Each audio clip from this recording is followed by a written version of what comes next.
Thank you, Mr. Chairman and Ranking Member Keating. And I thank you, both of the Assistant Secretaries, for your testimony today and, more importantly, for your work and your service to our country, especially around this incredibly important global issue of Ukraine. I wanted to let you know I serve suburban Philadelphia.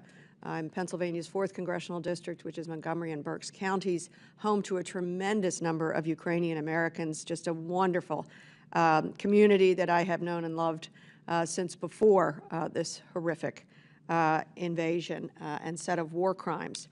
And I share the sentiment of some folks on the other side of the aisle.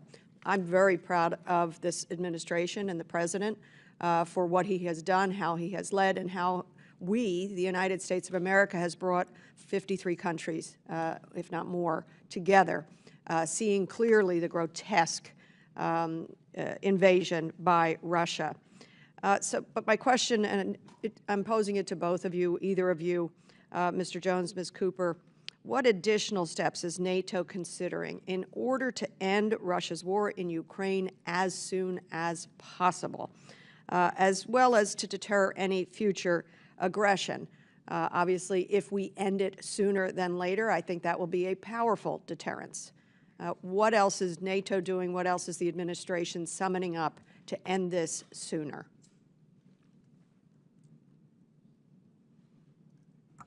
I'll talk briefly about what NATO is doing. NATO is also committed to supporting Ukraine in this conflict, but NATO's role has been primarily to provide non-lethal support to complement the lethal assistance that is being given bilaterally through the Ukraine Defense Coordination Group that Laura described. The alliance has been going through a historic transformation of its own deterrence and defense in order to ensure that there is no aggression against NATO territory. NATO has expanded its forward deployed forces, doubling the number of battle groups that it has on its eastern front, almost doubling the number of troops it has forward deployed.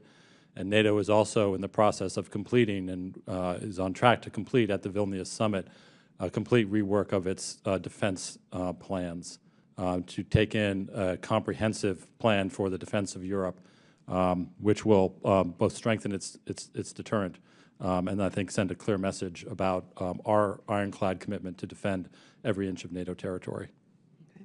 And if I may add, so from a perspective of your point, to support the Ukrainians in winning this war, I would say that right now we are very focused on ensuring that the Ukrainians have what they need in the counteroffensive.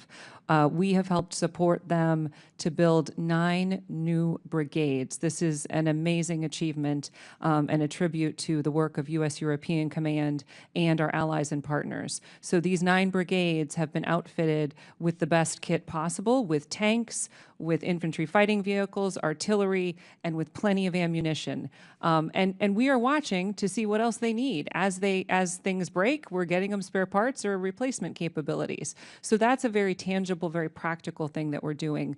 But I want to also emphasize that this is not just about today. It's also about showing Russia that they cannot wait us out, and showing Russia that we are there to support Ukraine for the long haul. And that's something that you see reflected in the NATO discussions, but you also see it reflected in our bilateral discussions, both in private and in public. And I think that will be increasingly important. Thank you. I thank you. And with the little time I have left, I thank you both for those answers. And the 9 brigades is impressive and important. And I know we must be continuing to do more and more of that. I'm thinking also, what additional security assurances for Ukraine will the Biden administration support at the upcoming summit? I'm thinking along the lines of the kind of Israel-style support, the security agreement, the memorandum of understanding that we have, multi-year commitments to Ukraine. I know you spoke to a little bit in your testimony, but if you wouldn't mind detailing that.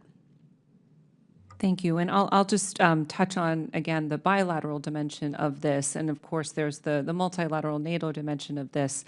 So, we are engaged in discussions on how we can support Ukraine and give that sense of confidence that they will have what they need, not just today, but in the long term, so that as there is an end to this war, we will also be deterring future Russian aggression. And so these are conversations that are occurring in diplomatic and in military-to-military channels, and will continue to unfold. Terrific. I see my time has expired. I yield back.